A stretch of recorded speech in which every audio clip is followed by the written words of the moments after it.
नमस्कार दोस्तों, मैं हूं आपका दोस्त अंकित और मैं अपने चैनल पे आप सभी का एक बार फिर से स्वागत करता हूं। दोस्तों, आज एक और एपिसोड में आपके सामने लेके आया हूं how to draw a face using just two reference lines. और ये टू क्रॉस रेफरेंस लाइन जो है vertical line and horizontal line है, और इस वर्टिकल लाइंस के ही थ्रू हम बाकी मेजरमेंट्स को लेने का कोशिश करेंगे। यहाँ हमने एंड्रयू लेविस मेथड में जो सर्किल होता है उसको स्किप किया है, और अदर देन दैट उसके बाद हम वर्टिकल और हॉरिजॉन्टल लाइन को रेफरेंस लेकर के ड्रॉ करेंगे। और मोस्टली ये वीडियो वैसा ही है जैसे कि बाकी पेंसिल मेजरमेंट मेथड्स वाले होते हैं, लेकिन यहाँ पे जो टिल्टेड फेस है, जो लोग अक्सर बोलते हैं कि थोड़ा सा फेस टिल्ट है एक डायरेक्शन में और उसको ड्रॉ करना है, तो कैसे करना है। तो बस उसमें एक चीज़ का ध्यान रखना है फ्रेंड्स, आपको जो वर्टिकल लाइन आप ड्रॉ करते हैं जो बिल्कुल सीधी स्ट्रेट होती है, वर्टिकल होती है, वो थोड़ी सी टिल्ट हो जाएगी एक सर्टेन एंगल पे। तो जब वो एंगल से टिल्ट होगी तो फिर जो हॉरिजॉन्टल लाइन है वो भी उसके बिल्कुल परपेंडिकुलर तरीके से वो भी टिल्ट हो जाएगी।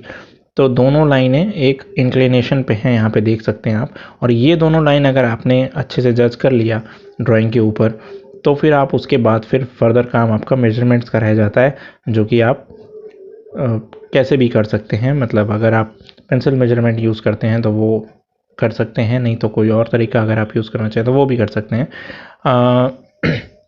जो ड्राइंग मैंने रेफरेंस के लिए ऐसी ही ड्राइंग मैंने इसीलिए ली है क्योंकि थोड़ा सा चैलेंज भी रहे इसमें।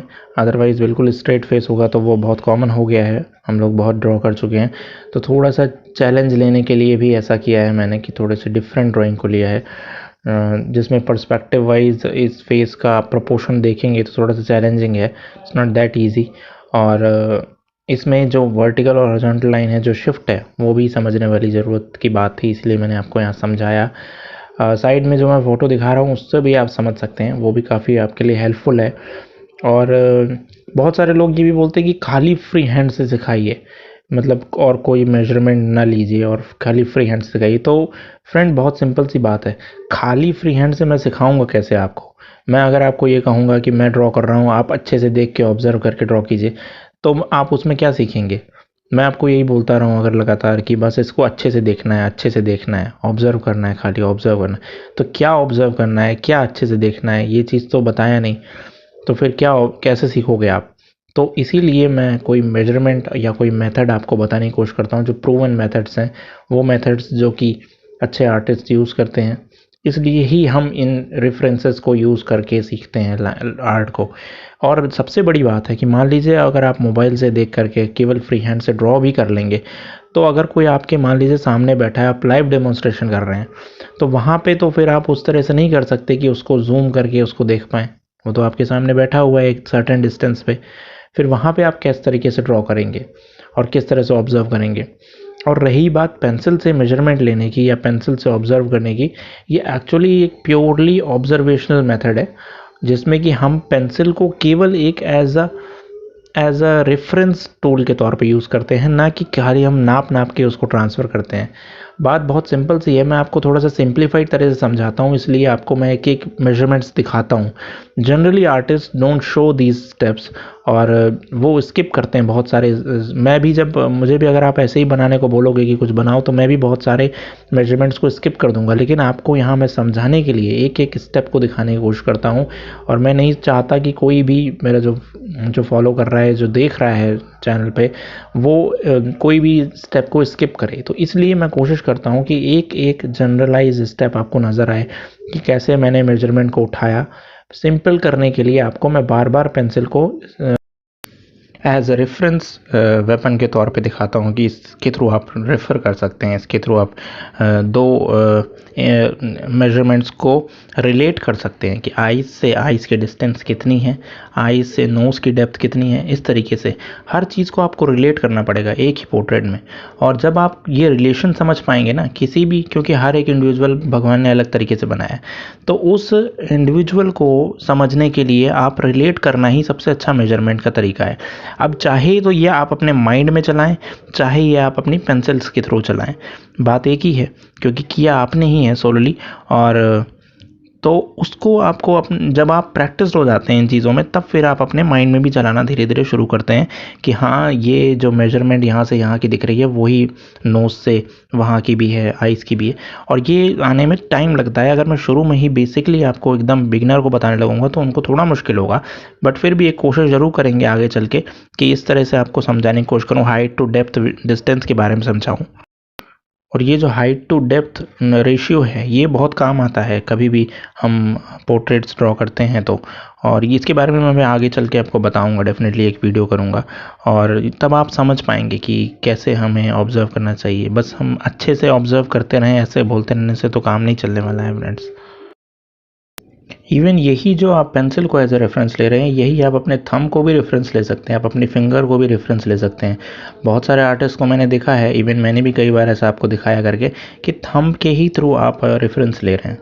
तो ये तो केवल एक कच्चा काम है, मतलब कि एक कच्चा स्केलेटन क्रिएट करने के लिए आप इस टाइप की चीज़ों को यूज़ करते हैं। पेंसिल मेजरमेंट का मतलब तो मैंने नाम दे दिया है ऐसे, ताकि ईजी रहे उसको कम्युनिकेट करने में। बेसिकली ये ऑब्जर्वेशन मेथड है और आपको ऑब्जर्व करना है, केवल ऑब्जर्व करना। ऑब्जर्व कैसे कर सकते हैं? आप अपने हैंड्स के फिंगर्स को भी यूज़ कर सकते हैं, थंब को भी यूज़ कर सकते हैं, या फिर आप अपने पेंसिल को यूज़ कर सकते हैं, या फिर बहुत सारे आर्टिस्ट स्टिक लेके बैठते हैं, लंबी सी बैम्बू स्टिक होती है लकड़ी की, वो स्टिक से भी मेजर करते हैं। आपने देखा होगा लाइव डेमोन्स्ट्रेशन करने वाले आर्टिस्ट अक्सर उस स्टिक को यूज़ करते हैं। बाकी इसके अलावा अगर मैं खाली फ्री हैंड से ड्रॉ करने को कहूँ, और मैं बस यही बोल पाऊँगा वीडियो में पूरा कि आपको अच्छे से ऑब्जर्व करना है, अच्छे से देखना है, बहुत ध्यान से देखना है, तो उससे आप समझ पाएंगे। आई डाउट कि आप उससे सीख पाएंगे। तो इसीलिए एक सिखाने के लिए, एक प्रोसेस बनाने के लिए, एक मेथड क्रिएट करने के लिए, एक थ्योरी बनाने के लिए ही ऐसा किया गया है, ताकि आप इजीली इस चीज़ को ऑब्जर्व कर पाएँ, लर्न कर पाएँ। जब एक बार आप इस मेथड से यूज्ड टू हो जाते हैं, फिर आपको इन मेजरमेंट्स की ज़रूरत धीरे धीरे धीरे धीरे कम पड़ने लगती है, बट शुरू में नहीं, बिल्कुल बिगिनिंग में बिल्कुल ही नहीं। और इनफैक्ट कुछ आर्टिस्ट ग्रिड मेथड्स का बहुत ज़्यादा यूज़ करते हैं, ग्रिड्स के थ्रू ड्रॉ करते हैं, और वो ग्रिड को यूज़ करके बोल सकते हैं कि अच्छा प्रोपोर्शन वाइज फेस ड्रॉ किया है, बट उस पर डिपेंडेंसी बनना बहुत लाजमी बात है, क्योंकि आपको अच्छे रिजल्ट्स मिलते हैं हर बार, और आप सोचते हैं कि मुझे तो अच्छे रिजल्ट्स मिल रहे हैं तो मैं तो ऐसे ही करूँगा। लेकिन वो कमीशन आर्ट वर्क सब तो ठीक है फ्रेंड, लेकिन लर्निंग के लिए this is not a very good method, क्योंकि आप उसमें लर्न खाली इतना ही करते हैं कि आपको ग्रिड मेथड यूज़ कैसे करना है। सपोज़ आपके पास बहुत सारे कमीशन आर्ट वर्क्स आ गए, या आपको एकदम मिलता जुलता फेस क्रिएट करना है, या बड़े पैमाने पे कुछ ड्रॉ करना है, सपोज A1 पे A2 पे ड्रॉ करना है, तो वहाँ तो ग्रिड मेथड आप डेफिनेटली यूज़ करें। अदरवाइज़ नॉर्मल जब आप ड्राइंग कर रहे हैं, लर्न करना चाहते हैं, तो फिर लर्निंग के लिए, या फ्री हैंड लर्निंग के लिए, या लाइव डेमोन्स्ट्रेशन लर्निंग के लिए, वहाँ पे आप इन्हीं मेथड्स को यूज़ करें जो मैं आपको यहाँ बताता रहता हूँ। अब देखिए, मैंने वैल्यूज़ को और डार्क किया है, और शुरू में हमेशा लाइट वैल्यूज़ रखिए और उसके बाद धीरे धीरे डार्क कीजिए। कंस्ट्रक्शन लाइंस के थ्रू ड्राइंग अगर आप सीखेंगे तो आप एक अच्छे आर्टिस्ट डेफिनेटली बन जाएंगे, क्योंकि कंस्ट्रक्शन लाइंस बहुत ज़्यादा इंपॉर्टेंट रोल अदा करती हैं। डायरेक्टली एक फर्म लाइन ड्रॉ करना और कि बस यही यहाँ से हो रहा है और यहाँ से नहीं हो रहा है, वो भी लाइन की वीकनेस को शो करता है। इसलिए काफ़ी तेज़ स्ट्रोक्स करना और हल्की हल्की कंस्ट्रक्शन लाइंस ड्रॉ करना, एंड देन फिर फर्म वैल्यू को निकाल के लेके आना। स्केची टाइप का एक पोर्ट्रेट क्रिएट करना है, स्केची जैसा, तो वो फिर ज़्यादा वर्क किया हुआ लगता है, मेहनत किया हुआ काम लगता है, और उसमें एक अच्छा आर्टिस्ट उसमें देख भी पाता है अच्छे से कि कैसे क्या क्या मेजरमेंट्स लिए गए हैं, या किस तरीके से इसको कंस्ट्रक्ट किया है एक एक ड्राइंग, एक एक लाइन को। उसमें स्ट्रेंथ नज़र आती है आपकी लाइंस की भी। तो इस तरह से आपको मैंने यहाँ समझाने की कोशिश की। आज बेसिकली ज़्यादा समझाने पे ही मेरा ज़ोर था, और बाकी ये तो आपने देखा किस तरीके से मैंने बनाया है। और अभी थोड़ा सा मैंने इसको आगे बढ़ाया है, नेक्स्ट आई को भी मैंने यहाँ ड्रॉ कर लिया है। जैसे मैंने इधर वाली आई को किया था, सिमिलरली आप दूसरी आई को भी वैसे ही ड्रॉ कर सकते हैं। तो उम्मीद करता हूँ कि आपको इस वीडियो में जो मैंने यहाँ समझाने की कोशिश की है वो समझ में आया होगा। बाकी साथ के साथ आप भी इसको ड्रॉ करते हुए चलिए। सेम वही काम है, वर्टिकल हॉरिजॉन्टल लाइन ड्रॉ करनी है, एंड देन उसमें कुछ मेजर्स करने हैं। मेज़र आप कैसे भी कर सकते हैं, चाहे पेंसिल लीजिए, चाहे आप अपनी आइज़ के थ्रू अगर आप मेज़र कर सकते हैं तो वो भी करके कोशिश करके देखिए कितना हद तक आप कर पाते हैं। क्योंकि आप अगर बिगनर हैं तो फिर बिगनर के लिए थोड़ी सी डिफ़िकल्टी होती है, इसीलिए मैं इजीली बताता भी नहीं हूँ चीज़ों को जो आपके लिए थोड़ी सी डिफ़िकल्ट हो। मैं थोड़ा ईजी करके समझाने की कोशिश करता हूँ, जो कि हर किसी को आसानी से समझ में आ जाए चीज़ें, मैं वही बोलता हूँ। और मुझे उम्मीद है कि आपको ये ट्यूटोरियल आज का पसंद आया होगा, अच्छा लगा होगा, और जो बातें मैंने समझाई है वो समझने की आपने कोशिश की होगी। और कोई क्वेरी होगी तो ज़रूर पूछिएगा, और अगर किसी और टाइप का आप ट्यूटोरियल अगर चाहते हैं मेरे से तो वो भी आप बताइएगा मुझे करने के लिए, मैं कोशिश करूँगा समझाने की। और बाकी आर्टिस्टिक आर्टवर्क्स भी आने वाले हैं जल्दी ही फ्रेंड्स, और भी हम डालेंगे इस पे। इसको आप ट्राई कर सकते हैं, एंड्रोनिमस मेथड से भी कुछ लोग अगर ट्राई करना चाहें तो करें, और फिर मुझे भेजिएगा इंस्टाग्राम पे, मैं देखना चाहूँगा। और इसमें कुछ और नया स्टाइल भी ऑप्ट करने की कोशिश करेंगे आगे चल के। तो फिलहाल इतना ही friends, thank you. Please channel को सब्सक्राइब जरूर कीजिएगा। Thank you once again.